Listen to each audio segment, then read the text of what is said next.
And you know, this complicated conflict, it spans decades. It does, and that is why we are taking a look back at the history of Ukraine's relationship with NATO and Russia. To fully understand the situation, you need to go back to 1991. That's when Ukraine voted for independence after the collapse of the Soviet Union. In 1994, Ukraine gave all their nuclear warheads to Russia. Ukraine joined NATO's Partnership for Peace, and Russia, Ukraine, and the United Kingdom signed an agreement to respect Ukraine's sovereignty.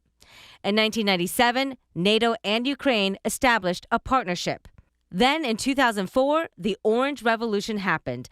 A divide emerged between a presidential race between those who wanted to keep ties with NATO and the West and those who wanted to align with Russia. 2 rounds of a flawed election led to protesters dressed in orange who pushed for a revote, which Western-oriented Viktor Yushchenko won. In 2008, NATO denied Ukraine a way to membership after Russian President Vladimir Putin expressed opposition. 5 years later, protests began in Kyiv after Ukraine's president withdrew from EU talks.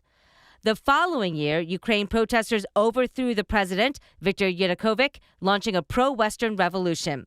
Fast forward now to 2020, Ukraine was named a NATO Enhanced Opportunities Partner. At the end of last year, Putin demanded a ban on NATO expansion and insisted that Ukraine never be accepted into NATO. That brings us to today, with Russia recognizing Ukraine's separatist regions and invaded Ukraine.